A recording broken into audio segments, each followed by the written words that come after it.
Well, good morning out there, everyone. Another Mozart morning, as you can see. It's not a Mozart Monday, but it is a happy Tuesday here in Cerberus land. Welcome and thank you all for coming in, sitting down, and listening to us this morning. We've got real news, fake real news, and all kinds of stuff for you today. Facebook bans Louis Farrakhan, Alex Jones, Milo, and Zuckerberg. We have love, we have hate, we have all kinds of information today that we're going to share. Is it deja vu all over again, Yogi? Yes, it is. Today, co hosting is the lovely Suzanne Sherman from the hinterlands of Utah. We have Mr. Booger from somewhere in Boogerland, and our overproducing producer, Mr. Jeff Johnson from the Great White North. Take off you. Thank you for producing, Mr. Johnson, again. Suzanne, housekeeping is all in your court. Well, the clown car is full this morning, isn't it? The gang's all here. Good morning, everybody. It's great to be here. It is officially spring in Utah. If you check out my blog at SuzanneCSherman.com, I got one out the other day. What it's like out here in the springtime.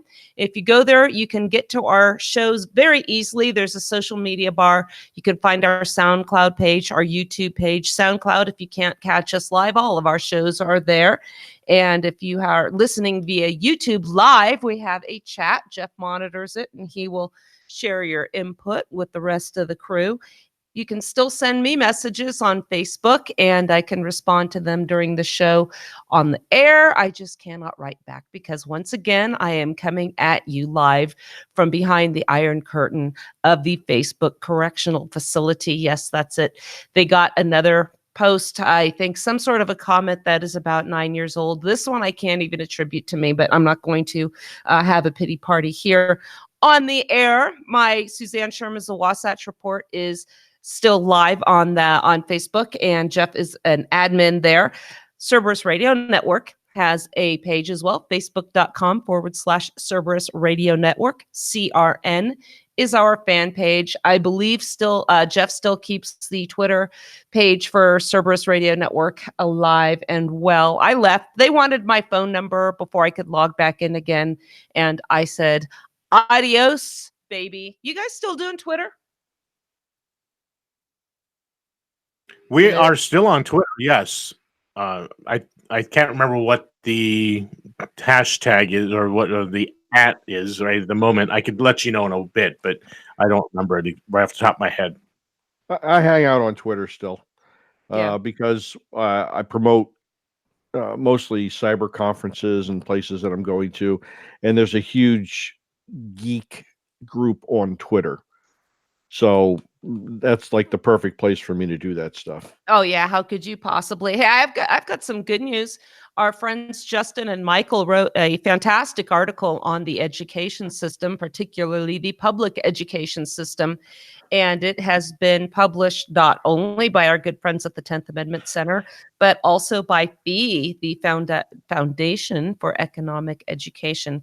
So that's great news. And once school gets out on the 24th of May, Justin will be available to join us. So that's fantastic news. I know. Awesome. How exciting is that? So I read that article. That was an amazing article. Yeah, they did a great job. He sent it to me before it was published, asked my thoughts, and I said, outstanding. When it's out, let me know, and we'll share that. We've got to put that up on our radio pages too, fellas. Let's get that done. I know I sound kind of bossy, but my hands are tied right now. Yes, ma'am. Once again. But we did allude to an article about Facebook, and apparently it says now they're bans, censors, Christian faith. We're seeing this all along. There's an article actually from the Faux News page, and they have banned several high-profile users that Junkbon mentioned earlier. We wonder if our freedom of speech is being jeopardized. Okay, for a right of choice and expression has always been built into Christian thought, the article says. So what freedom is directly threatened, and how should our faith inform our response? So this is an interesting perspective because, we as Christians, I think we should tolerate other modes of speech. But the problem is we're being silenced here on social media on many platforms. And they mention here the elimination of Louis Farrakhan, Alex Jones, many others. A Harvard psychologist says that one of the big problems here, if it is up to Facebook to police violence, that is a violation of the First Amendment. No, it is not, for crying out loud. This is why we're so screwed up, because a lot of so-called conservatives go to Fox Network. I kind of do it as a, taking the pulse of what the nationalists, pardon my French, are thinking, how we should be operating. And again, they never disappoint. The First Amendment, the Bill of Rights, was intended to apply to the general government, not companies, ostensibly private. We've had that discussion before, or otherwise. So again, a public company like a private university or a family-owned newspaper has broad latitude to feature, censor, deplatform, whatever and whoever it wants. And here's the thing, I remember studying these cases as an undergrad, and a lot of these were justified by what they called the scarcity of the airwaves. When we talked about the fairness doctrine for television, we only had a certain amount of channels available.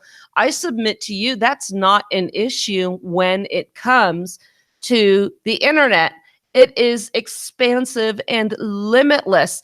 There is another article here by NBC News, and Junk Bond, you mentioned this earlier too, that the co-founder of Facebook is saying that Zuckerberg is not accountable, and he calls for the government to break it up. And he says that Facebook that exists today is not the Facebook that we founded in 2004, Chris Hughes told NBC. And here's what he says. About the lack of accountability. He says Zuckerberg is not accountable at all. And again, quoting him, Clegg, but you don't enforce accountability by calling for the breakup of a successful American company. Accountability of tech companies can only be achieved through the painstaking introduction of new rules for the internet. That's exactly what Mark Zuckerberg has called for. Indeed, he's meeting government leaders this week to further that work. I want to refer you to an earlier show we had done where we explained, I think it was via an article from Mises Wire, that Facebook wants further regulations, primarily because further regulations under the auspices of promoting greater freedoms will actually quash competition and will have regulations that will favor the company. So here we see a lot of talking out of both sides of their mouth. Oh, Nick Clegg, by the way, is the company's vice president. He didn't want the breakup. So if you're calling for the breakup of Facebook because it's too big, what about Amazon? What about Google? What about Microsoft? Thoughts, Junk Bond? I think that anytime we have a large company that owns most of the market share, they want more regulation. Look at the tire industry. Look at the automobile industry. Look at the biotechnology industry. You think GlaxoSmithKline wants less regulations? You think Merck wants less regulations so anybody can go in and start conducting research and take away their market share? No, none of them want that. And the same thing here.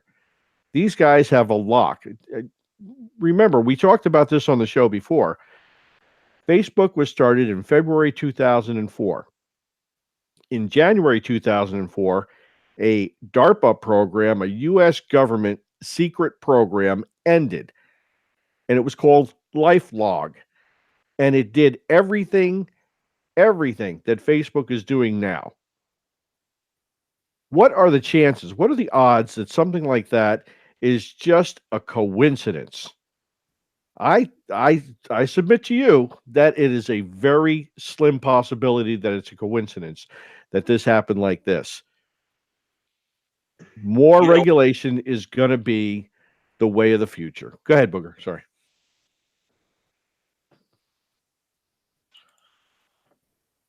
Well, let me get back to this. Elizabeth Warren said that if elected president, which she won't be, she would call for federal regulators to unwind anti-competitive mergers, including forcing Instagram and WhatsApp to once again spin off from Facebook. She called for the separation of Whole Foods and Zappos from Amazon and the ad network DoubleClick from Google. Okay, fair enough. This is what she wants. But once again, I always revert to, is that the proper role for the federal government? Where did they ever acquire the authority to regulate these conglomerates? Where did they have the authority to regulate business in general? And again, I submit to you, the Commerce Clause is not a justification for that. And it seems now, as we're approaching the, every 4 years we have this dog and pony show and the whole cycle leading up to it. The platforms, they don't even pretend to have a platform that is even remotely constitutional. And I'm not saying the Democrats, I'm saying the Republicans are just as guilty. Go ahead, guys. Oh, did you want to comment? And if not, I have got one more kind of amusing story out of the state of Illinois. No, I was just going to cover how similar what happened with Henry Ford is what could happen with Facebook. If you guys remember back, people were wanting a car other than color black. Okay, Henry Ford was ignoring the discontent of the consumer. Okay, and he also was quoted. This is just before he lost majority share in the world auto market. Was quoted saying, "If it isn't broke, don't fix it." That's right. And they can get any color they want as long as it's black. Black. He ignored what the consumers were wanting, kind of very similar to the way a lot of these tech giants are doing now. And what happened?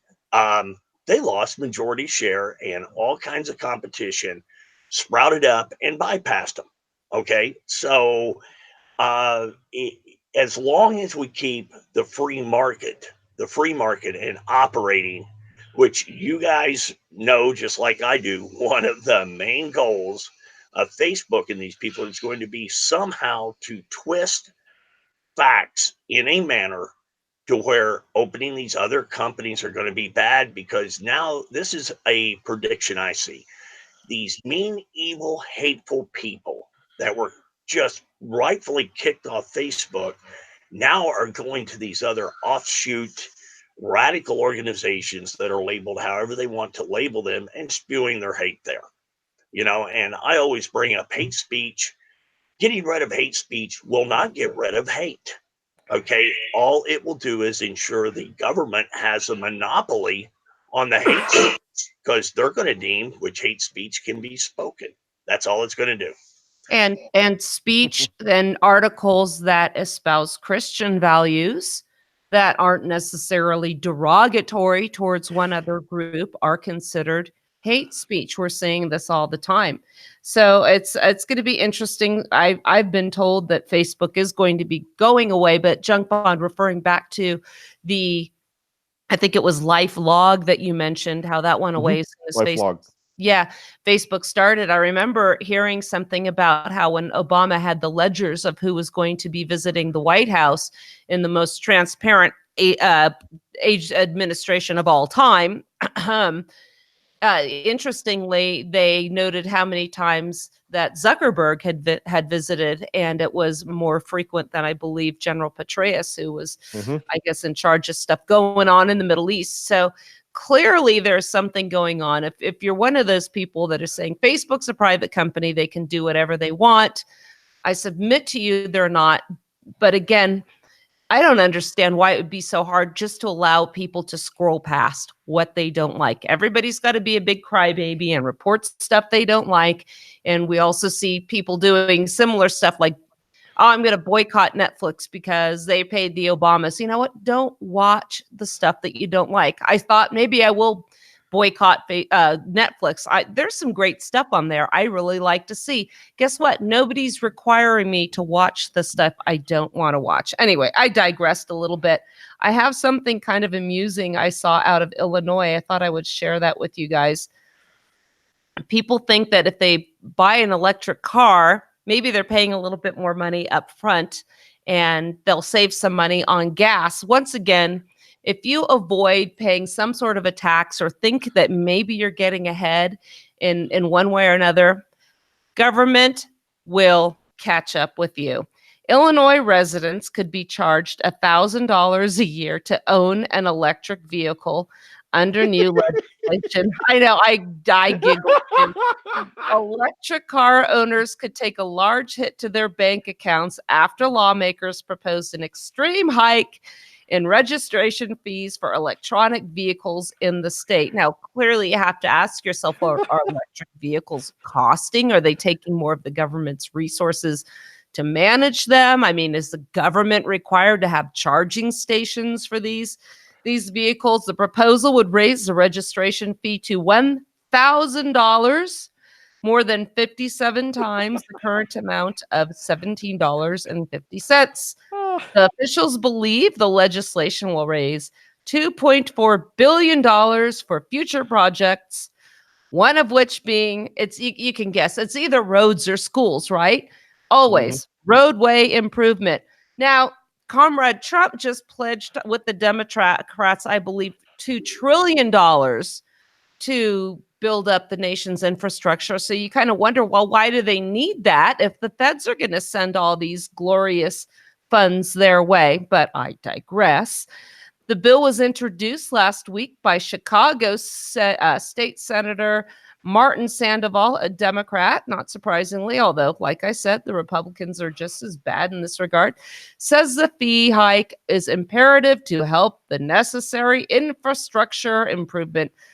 Capitol bills in Springfield are the second coming of the cicadas every 10 years, and that's not the way to go in regards to funding our infrastructure. This is a transformational model, and hopefully when we get done with passing the Sustainable Capital Bill, they have the nicest names for this crap. We won't have to pass another press conference like this 10 years from now, meaning rather than increasing taxes exponentially every 10 years, we're just going to do it and make sure it's consistent every year on out. The bill would make things more expensive for residents who drive non-electric cars. The state's gas tax is also going up 19 cents to 44 cents a gallon. I guess they want to compete with California, Stan. Fees for driver's licenses are going to double. Registration fee for non-electric vehicles will go up nearly 50%, from $98 to $148. The Tesla owner that's quoted here is saying that this is outrageous. I thought Illinois was progressive and would want to encourage electric vehicle ownership. Ahem. Illinois is progressive. This is progressivism at its finest. The reason for the extreme hikes are that electric vehicles don't provide any state gas tax revenue. There you have it. So imposing the fees on the vehicles that are over 400% more than their gasoline power counterparts is not only unfair, it discourages promising new technology that will reduce our dependence on petroleum, reduce emissions, and promote the Illinois economy. But once again, the government doesn't care about any of that. All they want to do is raise revenue, say they're going to use it for one thing, and use it for bribing voters. But I thought Illinois was progressive. Yes. If you remember my discussion the other day in one of our your shows, Suzanne, about Pennsylvania. Pennsylvania has the highest gas tax in the United States. Thank you to Republicans in Pennsylvania. That wasn't a Democrat thing. That was Republicans. Yep. So, and here over at Cerberus so Radio, here we have. You remember the other day also I talked about a story about $4.5 billion of that gas tax that was supposed to go to roads and bridges just disappeared. And it went somehow to the Pennsylvania State Police, who already had $750 million budget. They got another $750 million, making it $1.5 billion for 4,400 troopers. It was this. The money's just disappearing. They spend the money on whatever they want. It disappears. Somebody's getting rich, that is for sure. But they're stealing from us, and it's going somewhere into somebody's pocket. It certainly isn't going to what they say they're going to use it for. And as they come up with all these creative, new, innovative ways to fleece the subjects, You never hear of them eradicating any taxes whatsoever. So, again, here at Cerberus Radio Network, we do not just sit here and bash the Democrats. We are about principles, not partisan politics. So let's be really clear on that. Before I turn it over to Junk Bond and Booger and the gang for their thoughts on history repeating itself, deja vu all over again, the article I referred to again by our friend Justin Spears is called Fix Education by Radical Decentralization, published by the 10th Amendment Center. I believe Fee also got hold of it too. We'll put that on our page for sure. Great guys. And I look forward to hearing more from them. Junk Bond, Booger, let's get your thoughts on what's going on. I guess there's some rumblings more in Venezuela and apparently some saber rattling in the direction of Iran. Well, you want me to start off with the Panama and Venezuela coup? Why would we want a coup to not succeed? Shall I start off with that? Then you can maybe get on Iran a little bit, Greg. Yeah, I think that's a good way to get this going. Just because people don't understand that there are similarities between Panama and what's happening right now in Venezuela. It is, and like we say in the title for this week, it is deja vu all over again. It's happening again, folks. It's the same process. The same tickets are being punched. The same. If you just remove each name and leave the position of the people in there, the same people are doing the same thing. It's like a cut and paste, I guess, is from Panama to Venezuela. And I'll let Bugger get started off with that, and then we'll jump into the Iranian thing a little bit. Okay. Yeah. See, I was down there during Noriega's whole rise to power. I even got to shake the little midget's hand at a graduation ceremony one time. So, I was down there at it. Although 6 months prior to Just Cause actually taking place, I got sent back to the States because I was the only American living off post on the entire Atlantic side. But however, remember, I always keep close contacts with shady characters because that's where you find out real information.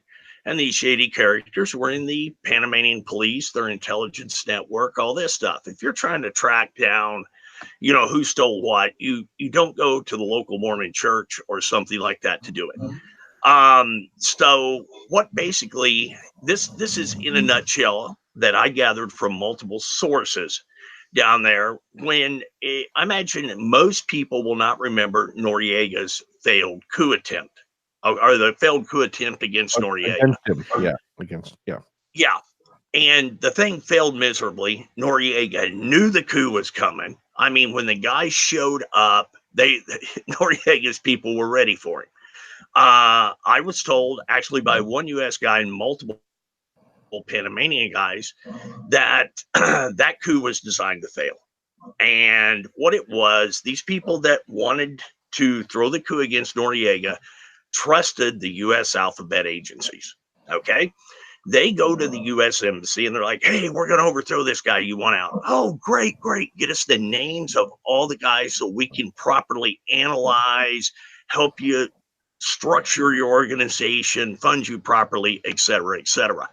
Well, they turned all these names over to Noriega and the coup failed miserably. Well, you would ask, why would they want the coup to fail? Well, this is what was going on in Panama. Because I was very close to it, would go into our skiff and study up on what was going on in Panama, which, shoot, I even forget what the secure facility, what is it, Greg, the skiff stands for? Sensitive Compartmented Information Facility. There you go. I would go in there and study whenever I had a chance, because once again, even though I was now stationed at Fort Bragg, we were preparing to possibly go into Panama. What I ended up finding out on it, there were actually multiple reasons why we wanted a conventional invasion. Okay. If the Panamanians fixed it themselves, then we would not have the control of the country in the way we wanted. Well, why would we want to have control? Okay. That's the big question. Or why would we want a war? One, we had a whole bunch of new toys that we wanted to test out, and we had developed a whole new fighting doctrine. The stealth was used for the first time ever there. So it was kind of like a big live fire training exercise, and a coup succeeding would have prevented that fabulous opportunity to do a live fire training exercise. Okay, Noriega did steal 1.6 billion and probably more, but the only one I heard of was 1.6 billion out of a CIA slush fund whenever he nationalized the banks. And we needed to get in there and actually physically get total control of the banking system, get our people in and track where a lot of this money went. Now, don't forget, we're not just wanting to get bad guys when we're going into this country. There's bad guys we want to protect as well. Okay, so we've got to go in to make sure none. Hey, Booger, let me give a couple examples real quick. Bad guys we want to protect. All right. In case you're not understanding the reason for that, back after World War I, the Ottoman Empire broke up, as did the Russian Empire under the Tsars and Prussia and the Austrian Empire. A lot of things changed after World War I. But right now, let's focus on the Ottoman Empire. That turned into Turkey. Turkey was the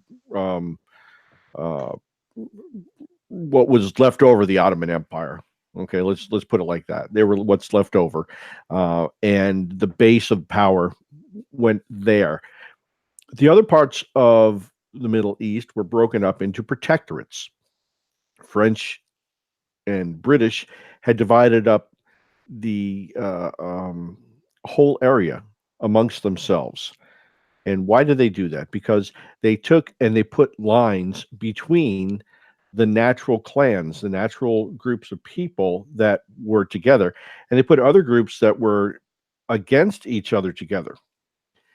And they chose strongmen or thugs or bad guys to run all of these different groups. And they chose them to run them with an iron fist, i.e., Saudi Arabia, run by the thugs, i.e., Yemen, run by thugs, i.e., Libya, run by thugs. Every part of the old Ottoman Empire was made into, like in Africa, they were made into fake countries that didn't exist before. So Libya, in this example, eventually got turned over to Gaddafi, who was a thug. Iraq eventually got turned over to Saddam Hussein, who was a thug. Iran, we lost control, manipulating. The Brits and the U.S. tried to manipulate and control them for so long, but remember, they're Persians. They weren't really. They're kind of like their own thing in the Middle East there. But anyway, they had a thug. All these places have thugs in charge. We play thugs against each other like we play our friends against each other. This is what we do in America. This is what we call diplomacy, not making friends and increasing trade and stuff like that. No. We play people against each other to keep people off balance. So we supported Gaddafi. We supported Hussein. And I use those two because people are most familiar with these guys. And when they became of a different type of a use to us, we completely turned on them. And we left them hanging out to dry, and we had them killed. It's as simple as that. We didn't need to go to the international courts and say, okay, this is right, this is wrong. No. We even in Iraq, we even had their own court system try and find him guilty. It is incumbent upon us to make sure that everybody doesn't look to us as the bad guys in doing this. It's just, these things happen. And that's where you get this support for, and at any time we feel necessary for our, quote, national security, we'll turn around and sink a bad guy in the same manner. All right.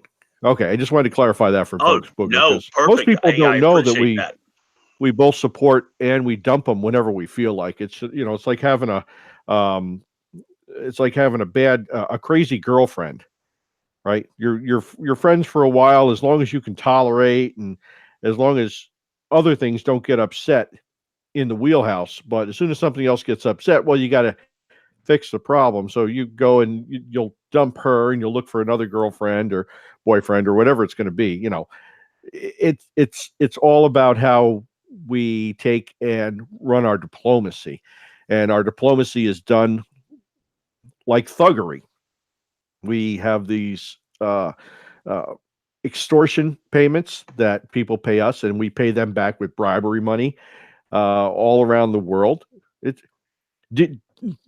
I mean, we offer foreign aid to countries that we like more than other countries that we don't like, or the others that can give us more back for our money than some others.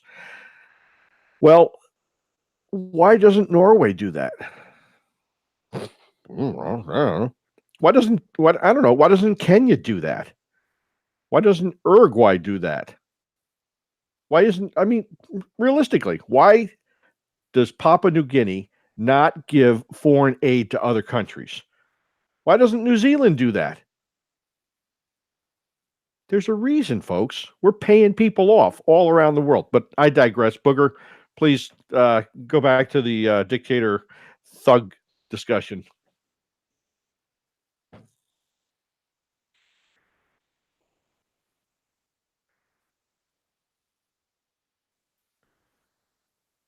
Did I lose Booger? Oh yeah, accidentally I was on mute. Okay. Modern technology. Okay. Hey, because I was having a discussion with a guy online, and he was, oh yeah, it's great the U.S. coup down there failed, and I said the coup was successful. He said, "What? Right. What do you mean?" I said, "It was successful in accomplishing what the U.S. wanted to accomplish." Okay.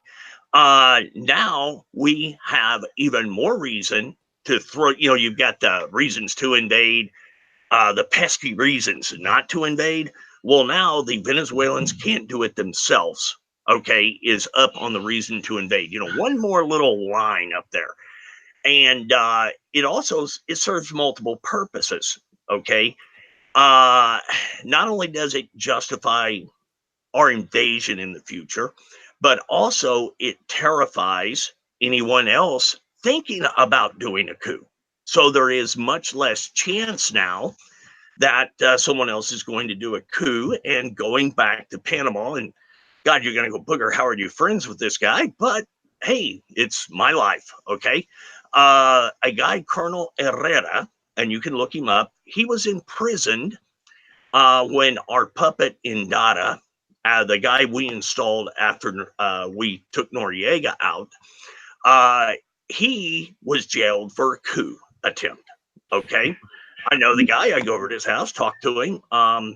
And he's a wealth of information and he said spending that time in the Panamanian prison has made him a millionaire because he has an investigation company now.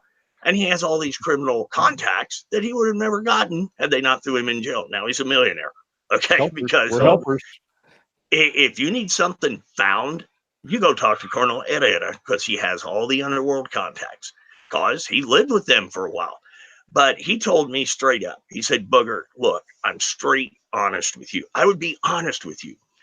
I was not planning a coup, nor do I know of anyone who was. He said what it was Indara at that time period was hated. Well, he was hated his entire presidency. But what it was, and he said Indara was too stupid to think this up on his own. He said he anticipates the U.S. gave him a hand. And basically, they framed Indara, not Indara, Herrera. They framed Colonel Indara was the puppet. Colonel Herrera was the police guy. They framed Colonel Herrera with a whole bunch of circumstantial evidence and some witnesses that were, pushed into testifying. Who knows what they had on them. Into saying that, yes, Herrera was talking to us about a coup. But our intelligence network is so vast and so complete, we picked him up. So what goes on now is everyone is terrified to even whisper about a coup because you've got a guy that's now in prison, supposedly for just whispering about a coup. So, there's another reason why the coup was successful, much less chance that the Venezuelan people are going to fix this themselves. And another reason why we went in there. Remember, Greg, we talked about how I'm going to phrase this yesterday. We will say that, and I think it'd be safe to cover if we phrase it correctly, don't you think? Mm-hmm. Yeah. Okay. Yeah. Okay. Okay. I have this from multiple firsthand sources. The people raiding all of Noriega's hangouts, even after we knew he was in the Vatican, and you can cover that in a little bit. We were raiding all of his hangouts, and we were confiscating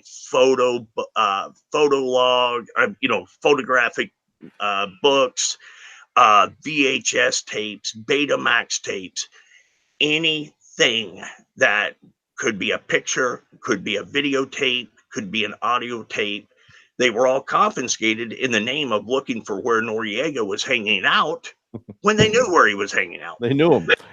Yes. They're the ones made sure he could go there. Okay. Right. Let me do that part now. This is fun. So how did Noriega end up in the Vatican embassy? Well, it's kind of a long story where I'm going to break it down into just a very small clip here because we've got about 20 minutes left and I don't want to make it too long of a thing. But part of this overall, I guess it would be a diversionary tactic or so, was to get Noriega out away from his stuff and get him to go somewhere where we would be able to still keep an eye on him and know where he was. So we would be sure that he wouldn't be somewhere because we didn't want him to get hurt either, right? We wanted to make sure he was okay so he could come back and we could throw him in jail and we could beat our chest and say, oh yeah, we got him. We threw him in jail too, big thug, et cetera, et cetera. Well, we coordinated here in the States. We're the ones who coordinated with the Vatican embassy in order to get him a room at the inn, per se. So he had a place that he could go to. We had that set up for him so he could go there. He had safe passage to the embassy, and he was allowed to stay there until we told them that that was the end of I guess the experimental phase of this operation. But that's how it happened. We set it up for him so he could go to that embassy. Why? Well, we wanted to make sure that we could keep an eye on him, right? We wanted to make sure that we were getting any other information, things he was muttering or talking about or whatever. They kept track of all that stuff for us. That's how you do it. If you're going to set up, and run a faux operation, you're going to cover, and this is part of a larger deception. That's what it would be called. That's why I wrote the book Reverse Deception, pointing out things like this in history that have happened. It just doesn't pop into your head one day where you can say, oh my gosh, you know what? I bet that. No, you have to think about these things. It takes time to learn that everything you're seeing, everything you're hearing is part of a larger deception. And that's what we did. We helped him because we helped to get him to a place. We got him to a better place, but also made him think that they were reaching out to him so he would feel safe going there. So he would be more relaxed, more at ease, so that any information we can get from him, obviously, would be valid information. It wasn't something where he knew he was being eavesdropped on. It was something that was somewhere where he felt that he was safe and comfortable and didn't have to worry about any of that type of stuff. And we sank him. Yeah, and I've been thinking about how I'm going to word this last one. Now, remember, there were units of people screening all types of media. Okay. And I verified through talking to a guy who was actually there looking at this stuff. and he was talking. He said there were some very, very sick porno tapes with multiple power players from multiple countries. Right. Okay. Now, and I got it from the Panamanian side that was Noriega's what Noriega thought. He had so much junk on so many people throughout the globe. Yeah, it was his get out of jail free card. Yes, that had went down to Panama to have their little sex fling with underage kids, all of this other stuff, and Noriega had taped it. Okay, had set the whole thing up. Yep, he had everything covered, folks. He had, you name it, he had it taped. He had it on tape, and he had volumes and volumes and volumes. That's the reason they got him out of there and confiscated all that stuff. When they found out that he had that stuff, guess what? He's not our friend anymore, is he? Nope. And I'll tell you what, if I would have been one of the guys in the building screening those tapes, I would not have seen anything, whether I'd seen it or not. Okay, you know what I'm saying? Better than that. Oh yeah, that tape would be like all the other guys. I would figure out how to get. Hold on, train. I'd figure out how to get it down a shredder somehow. Well, I mean, you know, in reality, we're looking at this, you know, through the glasses of history here, and getting a chance to go back over what happened from firsthand experiences that we've had, that we were finally able to put it all together. You think about all the soldiers and the people that have had to, you know, that were part of this, right? Who are sworn to secrecy, or I'm going to take another step, a level of abstraction, and say that were, I don't know, probably died of unnatural causes and stuff. I know that a couple of the guys who went to Panama were involved in a very highly secretive operation that involved going through his residences. And I want to say, no, before I even got out of the army the first time back in '94, they were both dead. Now, I don't know if, you know, it's related or not.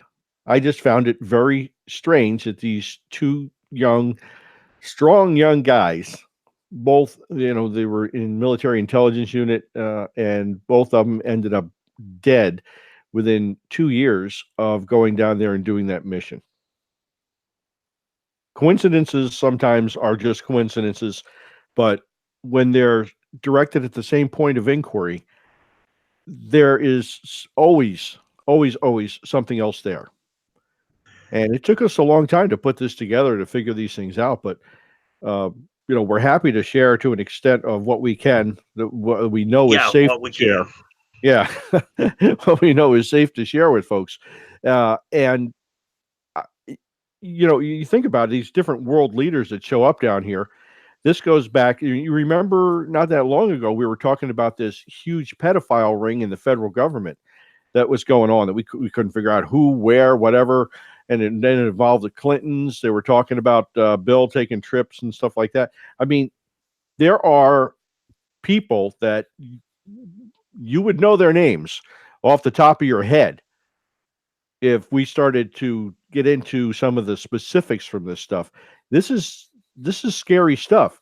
And to think that it's at this high of a level makes you truly wonder about the morality of the people that are running different governments around the world.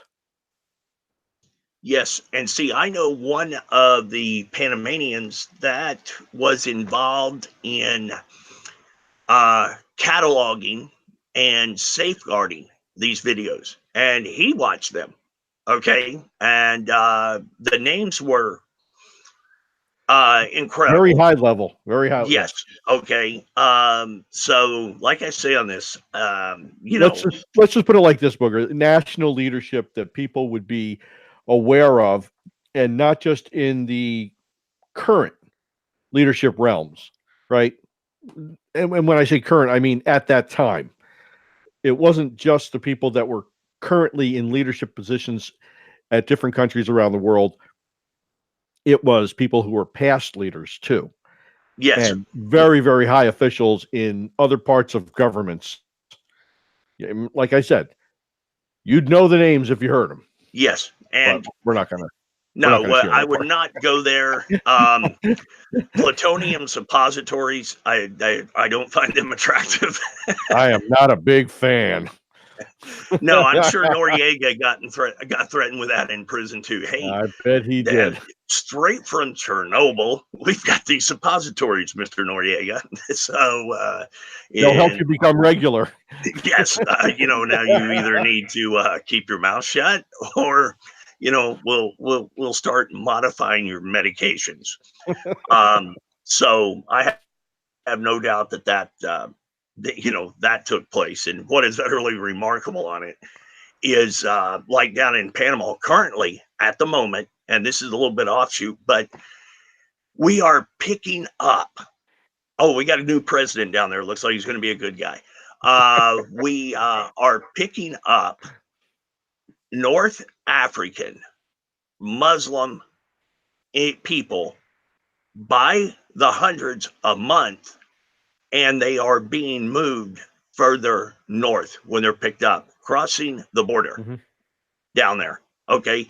That, and a lot of them are tracked by Interpol to ISIS or ISIL or whatever acronym they changed to this month, being tracked to that organization. Okay. Why is this opening there, and why is it being allowed to exist? So making some I don't really like using the word prediction so much, but trying to say what we think future events are going to be bring about. The length of time this has been going on down there, and the magnitude, and the total lack of coverage on it, and the fact that helicopters have actually went down there to pick these guys up and not take them to the Panamanian version of an INS facility. They never show up there. They go somewhere else. And this is from top level commanders down there in the Darien jungle that I know. Something else is going on. So there's going to be some significance out of that right there. And remember also, even on the first broadcast, we brought up when a country's infrastructure has been destroyed by a communist or socialist government, which they get all the money, but they never give it to the people. They steal it. That's just what's going on in Venezuela. That's why the Woody power generating plant has went offline multiple times. And my friend down there told me straight up, it is because all the parts are so old and the government is stealing all the money. Okay, every bit they can get. And we'll more than likely do a conventional invasion of Venezuela so that we have a reason to, protect our bad guys, get our puppets in charge. The last thing you want is a great leader, okay, to actually step up and take the helm. So we have to get total control down there of the movement of people. And we also have to rebuild the country's infrastructure so the wealthy bankers can get in there and easily drive their tanker trucks around and their gold mining equipment. So we have to go in there and rebuild the roads and get the power systems back up so it's more economical for the bankers to collect on what they bought for pennies on the dollar. And sure, I mean, these poor guys can't do it by themselves. We've got to be there to do it for them. Yes. Oh, and it's going to be in the form of loans also. I mean, always loans. Always in loans. Always loans. So, I mean, you look, we invade conventionally, then we can decide how much money they need to borrow. That's right. One of the other reasons why we control, oh, did I say that out loud? Yeah. Why we control Latin America in the manner that we do. Why do we pay off the Mexican president? And if you doubt that we do that, folks, you need to go back and look at history. and see how many Mexican presidents the CIA has acknowledged to paying off over the years. And I don't know. I just have this funny feeling that they never stopped doing it. I don't know. Do you think they stopped, Booker? No, they didn't stop. And now I read this on one site, but I did not track it to an original source document. I heard our funding to North Korea, because once again, I'm not saying this is fact. I'm actually asking if you've heard about it. The amount of money we give North Korea was never cut when all of this tense arguing was going on about North Korea's nuclear program. That's right. Okay. Yeah, now, that's in. There's a State Department document that I had that showed that their funding is set for the year. It's been baselined by Congress. I'll try to pull that up here while we're chatting about it. But we didn't cut it off. We kept sending the money. If someone's not doing what you want, you cut their bribe money. Right. If they're doing what you want, the political theater, you don't stop paying them off because they're providing the And look how Trump's popularity rating went up when he got that evil little dictator, to grovel. You know what I mean? Get on his knees when he was still receiving his "do what we tell you" money every month. So it was never cut. I mean, follow the money. Right. So, and another interesting aspect of this is that it's not going to go that smoothly. It's with the North Koreans, quote, getting rid of their nukes and stuff. It's not going to go smoothly. I'll tell you right now. And you know why it's not going to go now? Because they're negotiating on how much money we're going to pay them. They're still trying to jockey for position there. And they're pleasant discussions. If you've ever been in any of these high-level discussions, they're sitting there saying, no, we're going to hold out, and we're going to play you in the international theater for a while, and we'll sit there and go, okay, yeah, that's fine. You guys do that. We'll help write some of the things that you guys are going to say, because we want it to reflect a certain way back here in the States, too. So you guys go ahead and do that. But what we're going to do here is we're going to say that you guys are being very obstinate about this, and we want our president to look better. So it's going to be his personal intervention that helped you come to the realization that you're going to have to do X, Y, and Z. This is how it works. This is how it plays out at the State Department, folks. This is not a it's not a one-off. This is how things are going. So when we're discussing things about national security or something like that, it's always part of a bigger game. How can I make my guy look better? How can I make your guy look like a villain until the point that we really want him to look better? That's how it's played out. We've had secret discussions now for 6 months with them. Oh, great. You realize we still have diplomatic relations with Iran also? We've had them. I did this on a show on the other channel in the other country there a long time ago on how we still have diplomatic relations. They're not normalized relations. We still send money to Iran. We've been sending money to Iran. We still send money to North Korea. We've been sending money to North Korea. None of these things change. A very interesting thing to research, and I've spent some time on it, is supposedly Rouhani. Now, Mahmoud Ahmadinejad was a very pious man, okay? And he never said it was a mistranslation. He never said Israel should be wiped off the planet. He never said that, okay? And isn't that amazing how that ended up in our lap like that? Yes. How the complete mistranslation of what he said ended up on our lap. That's just something that I found incredible.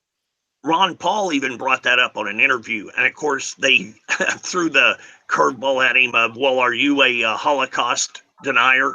And Ron Paul, yeah, it's always that. Like, oh my God, where'd that come from? Ron Paul didn't even comment on that one. Okay. I mean, he looked at them like they had 6 heads.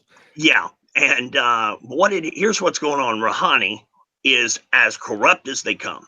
This whole regime is as corrupt as they come. Embezzling money has become a national sport over there. Under this Rouhani regime. And guess what? Rouhani is signing multi-billion-dollar contracts, business deals with Israel. Well, yeah. Okay. It's political theater. I mean, you can actually get in there, look at all this, okay, hey, we don't want to destroy each other because we're going to make tons of money. People need to look at the Belt and Road Initiative also. You know about that one, Greg. Yeah. That would be a good one to do a show on. I think we should do a whole show on that later on. Yes, we should. Yeah. And so, what it is, they're going to get out there, they're going to do the political theater. Death to Israel, death to America. There's going to be a little proxy thing, justification for all kinds of stuff we want to do. And look, Hezbollah is in Venezuela, so they say. I mean, it's people saying they're Hezbollah. Is it really Hezbollah? We don't know what sect of Hezbollah. You know what I'm saying. Mm-hmm. So those, Rouhani is told because he's set to get rich only as long as Israel does well economically. If they tell him, hey, move some Hezbollah guys into Venezuela, so it even further justifies our intervention. It's the political theater. And it's all just to keep you distracted and looking the other way from how your wealth is being stolen from you. So congratulations. You have been wrapped up in the kabuki theater of political satire long enough, and your wealth is still going away because you're paying all them pesos. Well, folks, that brings us about to the end of another super awesome Waking Up Cerberus morning.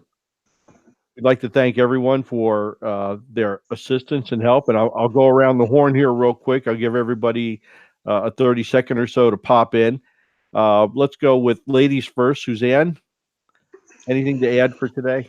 Great show, guys. I really enjoyed that insight. I just like to sit back and take that all in. We've got a lot of different perspectives here at the Cerberus Radio Network here, folks. A lot of us have different areas of expertise, so take advantage of it. I believe we're gone for the rest of the week. I will let Junk Bond and our producer, Jeff, give you the details on that. But everybody have a great week. I want to thank you very much for listening. Super. Thank you. Mr. Johnson, anything else to add right now? I have nothing more to add. We definitely won't be here the rest of the week. We have some other events going on. So, yeah, if you're up, you happen to be up in the Philadelphia area, or you're up at the Twin Smoke Shops in Philadelphia, please stop in at Let My People Smoke number 13. 13th year we're doing it. It's going to be a smokeaholics detox center, I guess. I don't know. Yeah. I got a quick one real quick, Greg. Watch for the Archduke Francis Ferdinand moment in Venezuela. Oh, it's coming. Guaido is worth more dead than alive. Than alive, that's right. If Guaido, like an idiot, he has maneuvered himself into a position that if he gets assassinated, that's game on. That's right. Watch for it. We'll be rolling our folks in there. We're just waiting for that. And it wouldn't surprise me if we actually had something to do with setting it up ourselves, because we're good at it, right? We're good at doing that stuff. So let me just one other thing here. I will be in the middle of June in through July. I'll be speaking at Hack in Paris, La Hack, and DEF CON over in Paris. If you're in Paris, drop me a note, stop in. We'll give you the venue information. And other than that, we'll be up in Philadelphia. Stop in and see us at the Twin Smoke Shops tomorrow or Thursday. And we say God bless you all from Cerberus. Have a super great day, and we will see you soon.